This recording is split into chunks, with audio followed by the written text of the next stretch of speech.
This podcast is part of the Frederick Podcast Network. Learn more at listenfrederick.com. That's number one. You kind of reset me. Painful, tender to the touch. May also Same shoulder length, and the other.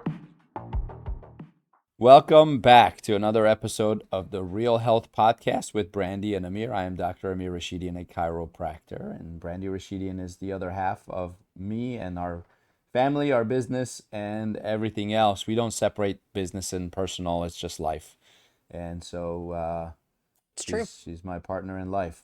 And Real Health Podcast is where we take all the latest information in the news, mainstream media. We read it, study it, summarize it for you, explain it to you. We give you our perspective from a wellness, non-drug, non-surgical solutions to the common problems that we deal with as a society, and then whatever's brand new discoveries. Yep. And so on. And what we want to do is help you feel better, get stronger, live longer, and feel younger. And everybody at the team was saying, get rid of the feel younger. I said, it's too long. Wow. Yeah. They said, Sorry, you guys can't feel younger Just tell anymore. people feel better, get stronger, and live longer. I said, that's enough. Oh, that's enough. That's enough. Sorry, they retracted one of your benefits. I'm so sorry. So anyways, if you agree with my team about that, you can comment, and I'll stop saying feel younger.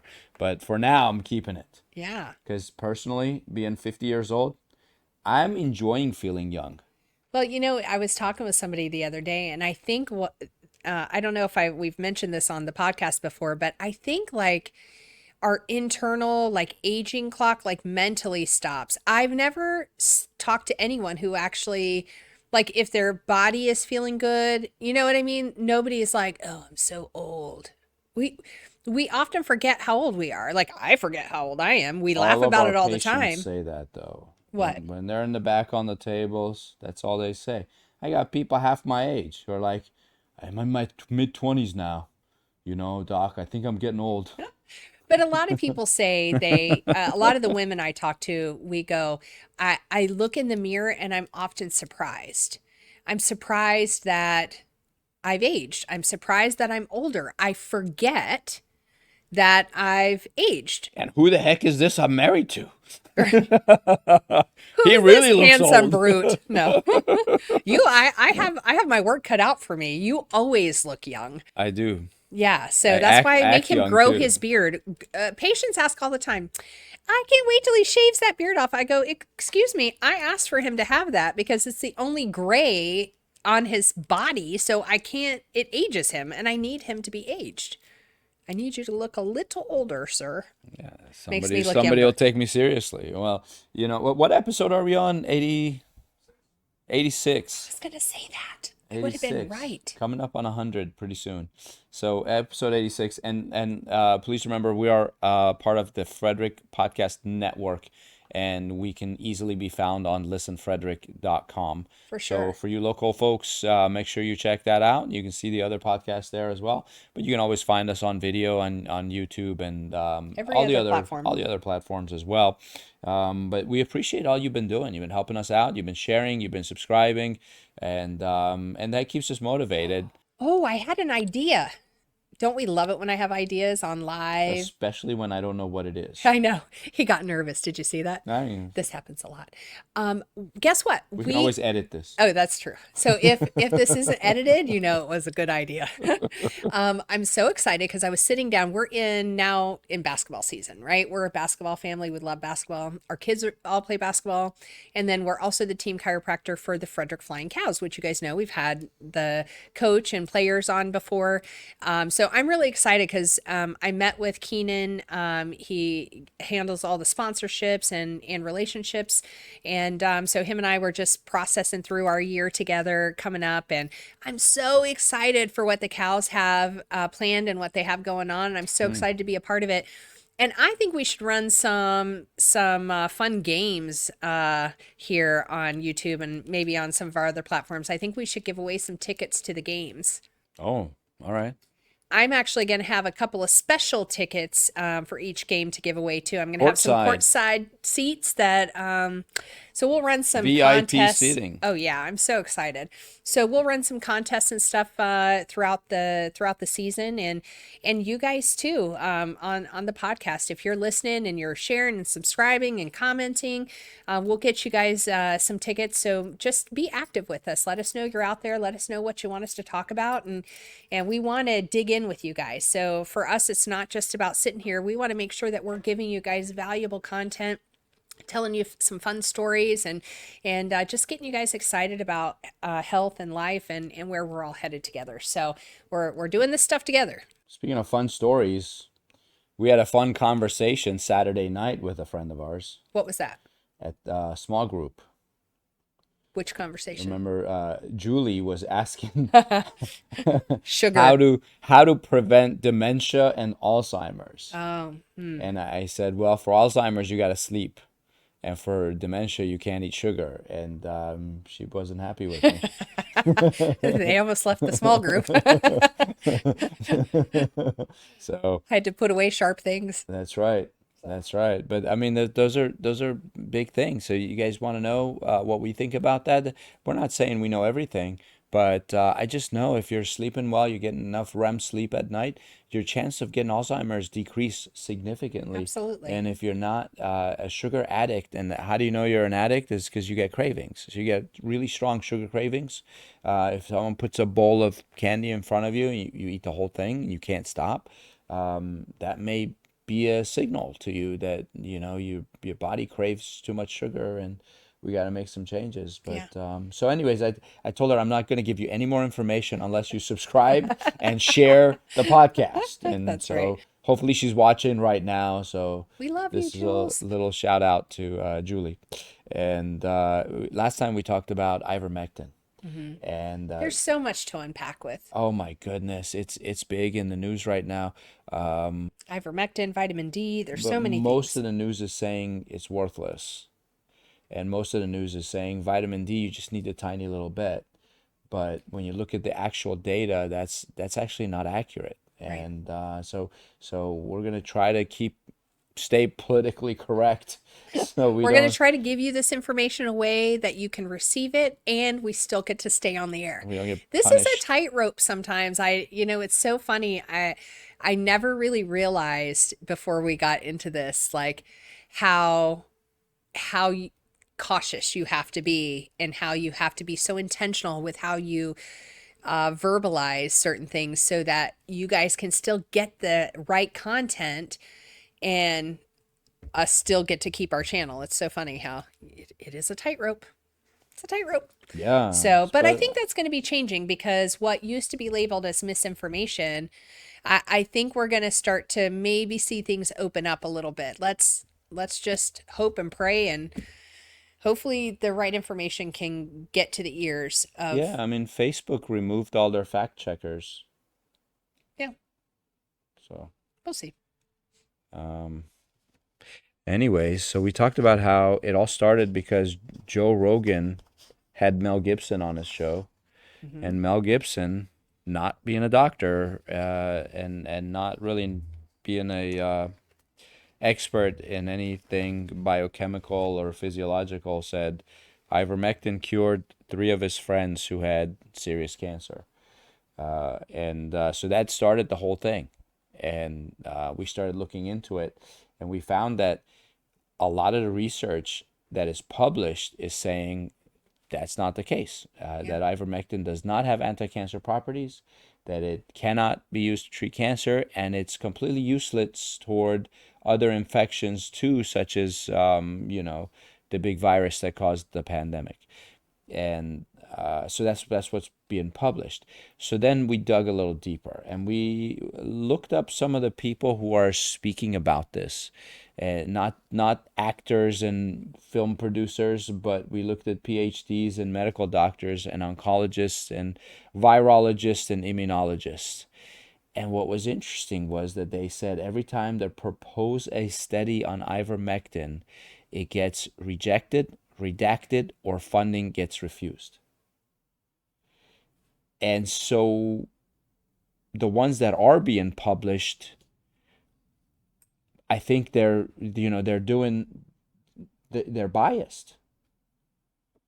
So Well, what I would like to do is go a little deeper and go who's funding it, right. right? Because that's what we often find is that whoever is funding it, results often are weighted or skewed. Mm-hmm. They should be, they Yeah. shouldn't be, but they are.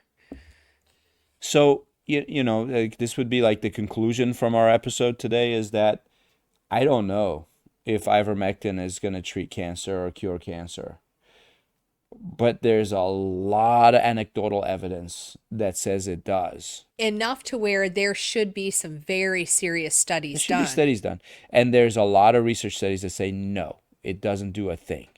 But the studies that I'm looking at, the doses they're using are really low. And they're saying, oh, higher doses would be toxic. But you have to have a lot higher than what they're testing for it to be toxic. And I'm not going to give numbers. First off, I'm not an expert. Secondly, this is just like a general information thing, and Yeah, I don't but want let me anybody. say this. What cancer drug is not toxic? Can we just go there? That's right. Because it's idiotic for them to even use that as a reason for not doing a test or not doing a study, because we all know what chemotherapy and radiation do. It kills everything. They're killers. Yeah, they're killers. Exactly. Dagnabbit. That's why no healthy person is gonna go get chemotherapy for fun once a month. Right? Like it just at least use a reason that makes sense, because that does not. And if by chance we can have something like this that will actually push people into proper remission, then why would we not? I mean, we have done studies on things that are way less known than ivermectin. I mean, can I just remind everyone that we did an entire push worldwide to put out certain things to help with a certain virus that was never tested.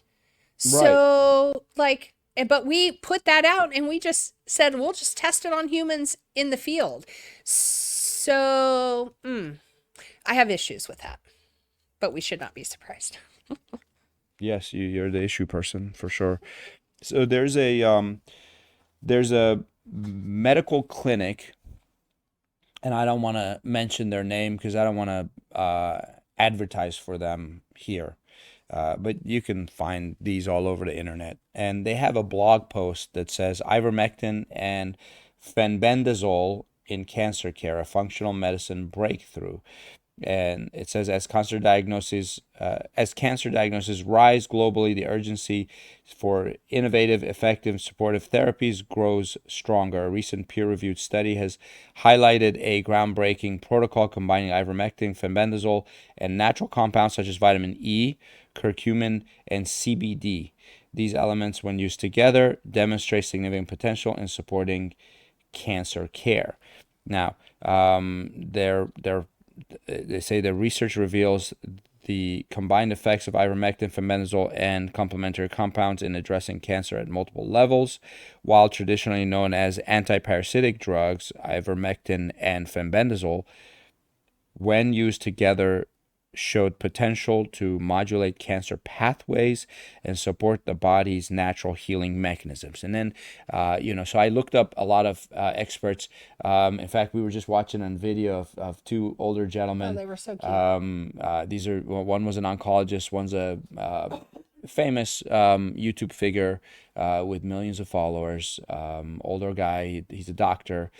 He was extremely pro, the word we can't say, and then once he saw certain things, he changed his mind and went the other way, and so he puts out a lot of great content.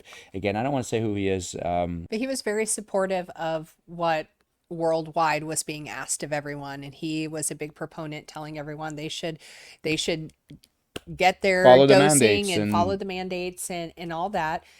But then what he started seeing in patient care was different, right, than what he was expecting. And so he did turn his his recommendations and his thought process Right. around. Which has happened to so many people, and I respect that. We can be wrong We in were medicine, right? we were laughing because how Snoop Dogg Hmm. was extremely anti-Trump Uh-huh. 8 years ago and 4 years ago. Yeah. And now he's one of his biggest supporters. And I go, okay, well, he's smart enough to change his mind. He's smart enough to be open to, whatever. And, Change. and I'm not saying you should be that or not. I'm just saying there's nothing wrong with people changing their mind. Correct. There's nothing wrong with someone saying, "Hey, this is a good thing," and then when they study it, they go, "Hey, I was wrong. This is a bad thing." And he hasn't said he was wrong. He actually like he's always been like that. Just like when he said, "I'm never gonna smoke again." Do you remember that? And that turned out to be just a marketing ploy to sell something. Right. He's selling smokeless vapes or something. But anyways, it's okay if we change our minds, as I as mean, long you as should we. be willing to. That's the whole beauty of learning is that when you gain more education, when you gain more Yeah. knowledge on a topic, and you find that, oh my gosh, I didn't have all the data I needed Right. to make an informed decision then. So now I have it. Yeah. Has anything changed? It can, and it's okay. We used to believe that a little bit of alcohol at night, every night, is good for you. Now we know it's absolutely not good for you. They said it's good for your heart, lowers cholesterol, blah, blah. Yeah, but it does a lot of bad things. We used to think smoking is good for you. They used to say smoking is good, and This is the royal we, by the way. yeah, we as in like as a The world. society, and Yeah. we used to believe an aspirin a day is healthy for you. The FDA came out a couple years ago and said absolutely not. Stop taking aspirin a day. It's actually terrible for you. Right. So But again, if your doctor hasn't caught up, you need to go talk to them. So, and we reported on that on yeah. a previous podcast. So I have a feeling this is going to be one of those things where eventually they're going to say, "Oh yeah, it's good for you, go for it." But I don't know. Anyways, now these things are anti-parasitic drugs, and you were talking about how on one of the podcasts, I think we're just going to get into parasites. Yeah, I And really want to really, dive into that because I feel like I know that like our systems are better in the world, our cleanliness is better, for the most part. Like there has been definite things in culture that has changed and shifted over the past, 50, 75 years. But has there been that much to where we used to like give everyone an anti-parasitic and now no one ever discusses it in mainstream medicine at all? At all, unless you're going to a naturopath, unless you're going to a holistic, practitioner, no one ever even discuss, and I won't say no one ever, right? But vast majority of doctors no longer even consider parasites at the root of any health issue, where it used to be like so common. And I go, our food sources are so crappy. Like, yep. if we really knew, we don't want to know really about our food because it can be really Just bad. like you don't want to see the kitchen in your favorite restaurant. Correct. So, but if we knew what we don't know, we would probably do things that we don't do right now, right? Like we might do an I stopped doing all those anti-parasitic. things. What? All those The things. things I used to do, I stopped doing. Oh, good. I still have a few. I'm working on it. But I think that we would probably do an anti-parasitic once a year or maybe once every 6 months to ensure that there's nothing living in our intestinal tract. Like there's some nasty critters that we could be taking in. And it honestly, it gives me the EBGBs. I'm not gonna lie. I'm Yeah. a little bit freaked out by the thought of it. Exactly. Well, listen, just like we have certain things that are just fact. Like I said, Alzheimer's. The best thing you can do to prevent Alzheimer's, obviously exercise, but sleep, proper sleep. And when you exercise, you sleep better, anyways. But making sure you're not just. I'm not talking about enough sleep. That's different. I'm talking about quality sleep, quality. deep REM sleep. That cleanses your brain of the beta amyloid plaques, and you're less likely to get it. Just like if you monitor your sugar and you're not getting blood sugar and insulin fluctuations, you're less likely to end up with dementia. Obviously, everybody knows diabetes, but beyond that, dementia. Just like that, when it comes to cancer, what's the one thing that helps you? I'll give you two that helps you prevent cancer better than anything else. And one is your immune system, because your white blood cells as an aggregate. I'm not going to get into the different neutrophils and monocytes and phagocytes and eosinophils and basophils and all of those cells. I'm just talking, you got interleukins and all. I'm just talking just immune system, white blood cells as a whole. They detect cancer cells. They destroy cancer cells. They help you excrete cancer. That's what lymph is. Lymph excretes all the junk that the immune system kills, and through the lymph channels and everything, they get excreted and get out of your system. So number one is a very strong immune system, and number two is reducing inflammatory processes in your body. Right. So let's unpack that just a little bit, because some people go, okay, I've heard that before. So what does that mean? So if somebody wanted to reduce or improve, like, let's give them some practical. Adrenal function is critical for a strong immune system. So if you're a high strung, always angry, always upset, always complaining, always whining about something, your immune system's going to go down because your cortisol levels are high, your adrenal glands are fatigued, and you're more susceptible. And if you are that person that goes, that's not me for sure, and your spouse is looking at you going, you might Are you actually looking be at that me? person. No, I don't think either one of us, we probably have seasons and moments where we are maybe a little bit more high strung than others, but The more I learn about health, the less angry I become, because I know how bad it is for you. yeah, It's okay to get angry for a short time, but to stay in a state of fight or flight long term is terrible. not healthy. Which is why I wrote that book. Go buy it. But these drugs are immune system drugs. They're anti-parasitic, but how do they kill parasites? It's your immune system. And so they have an effect on immune modulation, and it increases the immune system's ability to detect and target cancer cells. They also say it promotes cellular repair. The combination supported cellular repair processes, mitigating damage that contributes to cancer progression. So cell damage leads to cancer, but then that's an inflammatory thing. Right. So the inflammation is good. Now, I'm not saying inflammation is bad. Inflammation is good. Some but inflammation, when the body creates it Yeah. for reasons of repair and healing, it's great. Right. But when you have created such a inflammatory response in the body because you're mentally overwhelmed, you're stressed beyond You're what your toxic. body can handle, your body is laden with toxins and over processed foods, you're not getting the sleep that you need, like all of those things are creating extraordinary inflammation in your body, which can lead to the body's immune system being depressed. Then the body can't target and kill those cancer cells, not to mention there's a number of other processes that are going haywire in the body at that point. So it says together ivermectin and fenbendazole appear to limit cancer cell proliferation, enhancing the effectiveness of the treatment protocol. So and that's I am seeing that some of the studies, actual research studies, are saying that in addition to the chemo, this seems to make the chemo work better. Okay. It seems to make the radiation work better.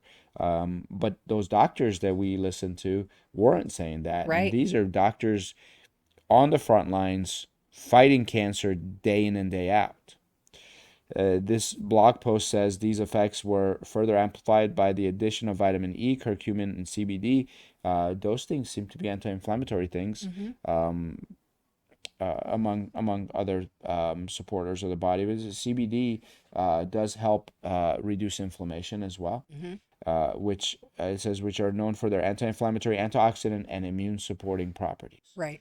This synergy highlights the importance of combining multiple therapeutic elements to address the complexities of cancer biology. That makes a whole lot of sense. It does, because if you think one thing is going to do it, right? And it's kind of the issue. And I'm not saying it's a one medication approach, as far as cancer treatment goes.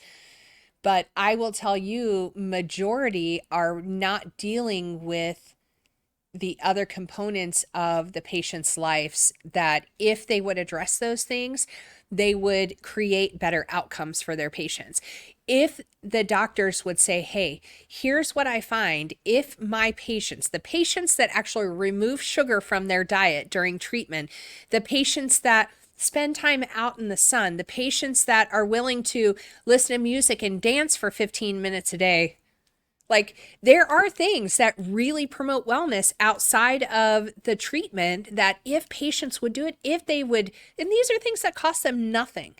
Like go do those things. Have somebody to share that so that we can really give them the best opportunity. There's a book by Bernie Siegel called Love, Medicine, Miracles. And one of the chapters talks about how one of the reasons a lot of cancer patients recover is because their family and friends surround them. Right? Oh, yeah. That's huge.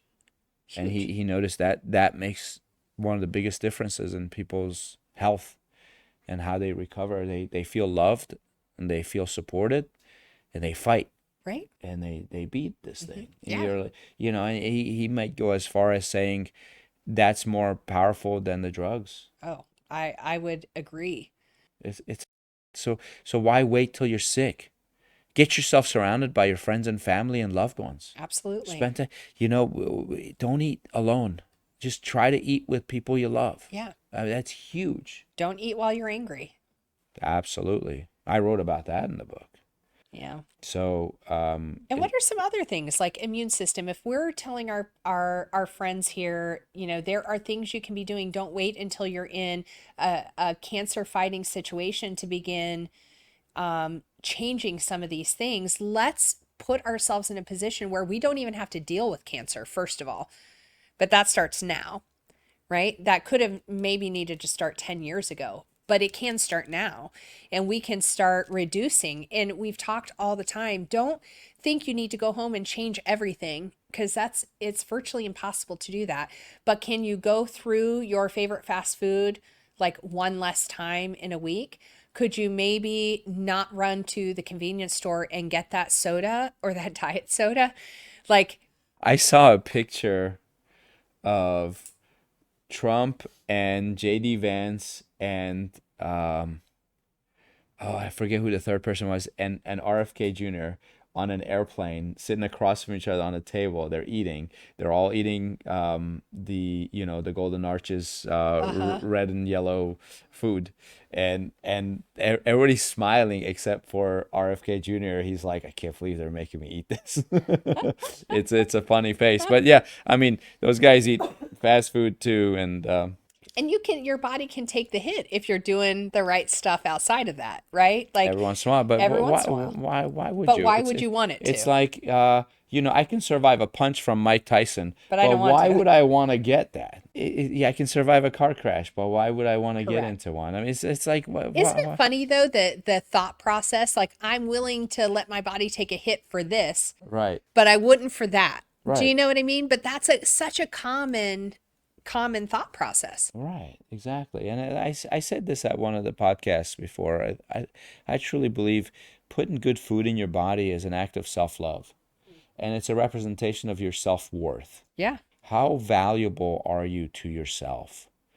I wrote about this. We were given a talk. Our old business partner and I were talking to a group of state troopers, and one of them was they didn't know we were the presenters. So he was standing out. He was in uniform, and I respect that. Thank you for your service. Obviously, keep the highways, highway patrol. I think he was keeping everybody safe and all that. And so, but he's eating. He was eating a bag of potato chips, drinking a can of soda, and he said, "I can't believe our next presenter is going to be talking about health. They're probably going to tell me I shouldn't be eating this right now, but I want to enjoy my life." And so I hear that, and my thought process is, if you get enjoyment, your life's enjoyment out of potato chips and soda, there's something else lacking. No disrespect, but why wouldn't you get your enjoyment from doing something that enriches your soul? Well, can I tell you why? I think it's artificial, because our foods are made to be addictive Oh and to yeah. create Oh, enjoyment, right? there's tons of evidence on that. And They actually so, put addictive things in your food. yeah. And so that's, of course, that's what the vast majority of people say, right? Because we have created this undercurrent of addiction in so many areas of our culture that that's what we tend to think we enjoy. And the our lives keep us so busy. We're like, go, go, go, just so we can work and earn enough money to purchase those terrible foods that, Yeah. we've really, And see what this gentleman, this officer was talking about is quality of life, right? He's like, I don't want to sacrifice my quality of life, but the one thing he's trying to protect is the first thing that's going to take it away from him. which is He his quality of thinks life. he thinks he's just going to die earlier. So he's not going to live as long. He's like, "Oh, I won't live as long, but I'm going to enjoy my life while I'm alive." And the thing is, you can't enjoy your life when you're in and out of the hospital. You Yeah. can't enjoy your life when you're strapped to chemotherapy drugs Not at or the same level, right? We're not saying that somebody who's right. sick No, has I no know. enjoyment, but we're saying like it's legitimate. If you're in and out of the hospital and you're on dialysis, it's hard. And that's a hard life. And nobody, ask anybody who's in it, they wouldn't wish that on their worst enemy. Right. It's a hard process. It is. So, but everything we do right now is either leading us in that direction or it's leading us in another direction. So we are the deciders. Yeah. I mean, everybody was asking me Saturday night, like, don't you want to eat this food? Mm-hmm. We had dessert, we had ice cream, everything was on the table, and I didn't touch any of it. Mm-hmm. But I don't think I missed out. Like I enjoyed the gathering, I enjoyed the conversation, and But your and enjoyment is not tied to food. Food is right, fuel for you. yeah. And so, I'll program it in. yeah. Like I'll say, okay, I'm gonna go real good for this. I have a coach right now who says no cheat meals, but normally I'm allowed a cheat meal a week, and I can go 7 days. Yeah. And whatever craving I get, whether it's pizza or fries or a burger or whatever, I'll just write it down and say that's gonna be what I eat for my cheat meal next time. And I'll wait till it's scheduled, and And I'll then we make take it care of good. and we enjoy it. But it's guilt free at that point, as opposed to eating something that makes you feel guilty and going, man, I broke my diet or protocol. Coming back to ivermectin, our point with all of this is that the same way you prevent dementia and Alzheimer's is the same way you prevent cancer. It's the same way you prevent heart disease. It's the same way you prevent anything else. Now, Autoimmune disease. autoimmune disease is a little different. I think, based on some of the information about vitamin D, we may want to dig deep into that as well. But this one is actually in PubMed from National Library of Medicine, and this is an actual research article that did officially. It's not in mainstream media. This is a medical journal. But the title is Ivermectin, a potential anti-cancer drug derived from an anti-parasitic drug, and this was actually published a couple years ago. So 4 years ago, but I pulled it because it's really hard to find actual professionally done research on ivermectin, for the reason that a lot of it is getting refused and redacted and rejected. So this one says the broad spectrum antiparasitic drug ivermectin, which is widely used in the field of parasitic control, has many advantages that suggest that it is worth developing as a potential new anti-cancer drug. Ivermectin selectively inhibits the proliferation of tumors at a dose that is not toxic to normal cells and can reverse MDR, which is multi-drug resistance of tumors. Just that sentence alone, I go, done, good, give me some. Not that like, let me have some for fun, but if I know someone who has cancer, make it available. Give it to them. I mean, just that alone, and this is the outcome of a research study. Importantly, ivermectin is an established drug used for the treatment of parasitic diseases such as river blindness and elephantitis. It has been widely used in humans for many years, and its various pharmacological properties, including long and short-term toxicological effects and drug metabolism characteristic, are very clear. So basically they're saying it's one of the safest drugs out there. The one doctor on that interview on the podcast said it's safer than Advil. So in healthy volunteers, the dose was increased to 2 milligrams per kilogram, and no serious adverse reactions were found, while tests in animals such as mice, rats, rabbits found that the median lethal dose of ivermectin was 10 to 50 milligrams per kilogram. So they're using less than 20% And and less than 2%. So because it says up to 50 milligrams per kilogram, that's 2% basically. 4%. So you're basically using 4% of lethal dose to test this. And still getting a result. And the doctors on the field are using much higher doses, and they're still not toxic. And they are actually getting the miraculous results with cancer. In addition, ivermectin has also been proven to show good permeability in tumor tissues. Unfortunately, there have been no reports of clinical trials of ivermectin as an anti-cancer drug. There are still some problems that need to be studied and resolved before ivermectin is used in the clinic. Don't worry, most of those issues are financial. Although a large number of research results indicate that ivermectin affects multiple signaling pathways in tumor cells and inhibits proliferation, ivermectin may cause anti-tumor activity in tumor cells through specific targets. However, to date, no exact target for ivermectin action has been found. Ivermectin regulates the tumor microenvironment, inhibits the activity of tumor stem cells, and reduces tumor angiogenesis. That's when tumors develop their own blood vessels. And tumor metastasis, that's when it spreads to other organs. So it goes from the liver to the spine and vice versa. However, there is no systematic and clear conclusion regarding the related molecular mechanism.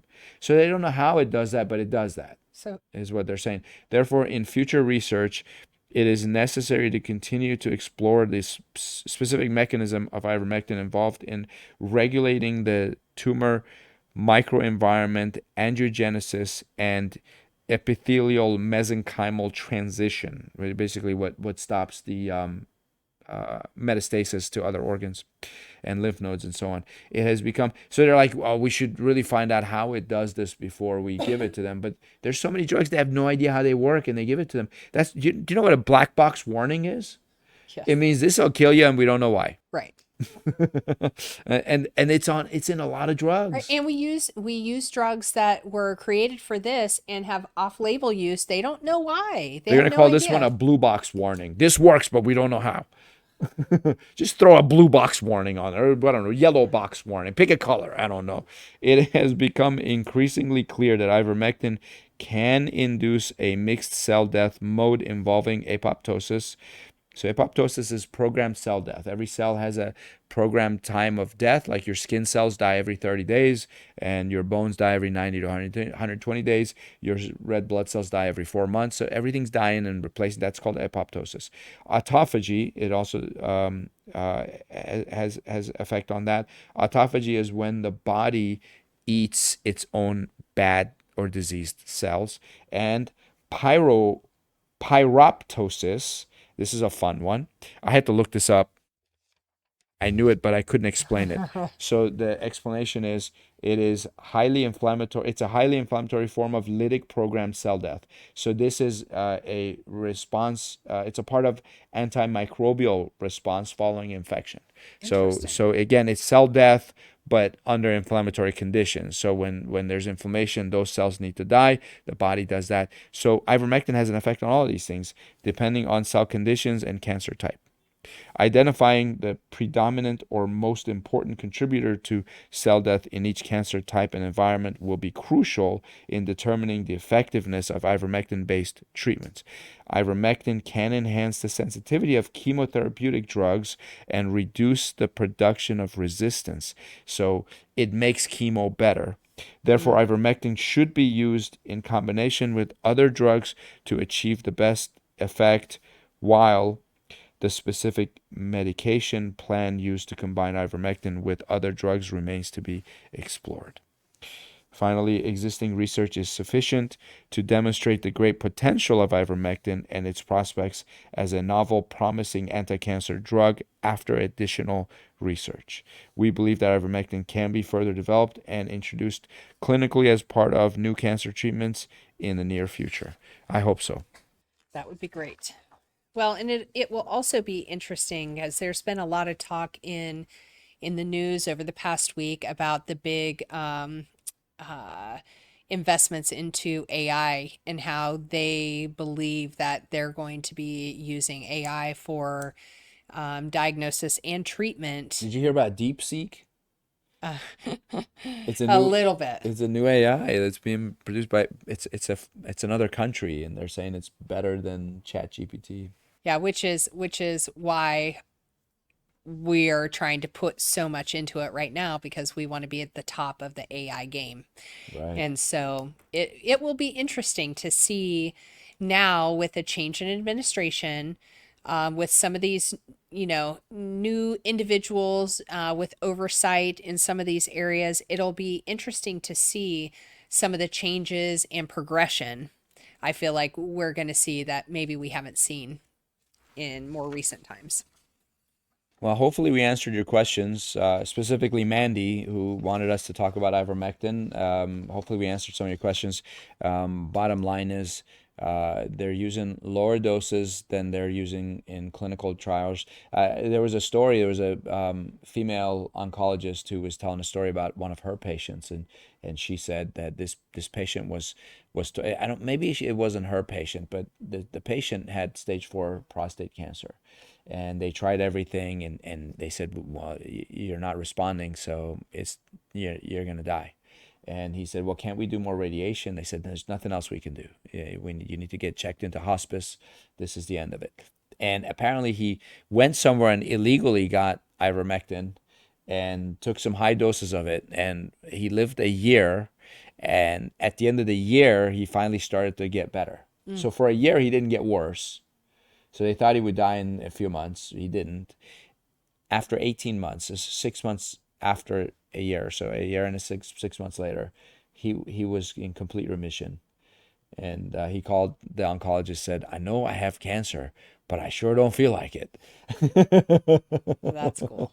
And so, but this is someone, and I don't recommend you do this. This is someone who illegally went and got it and took it.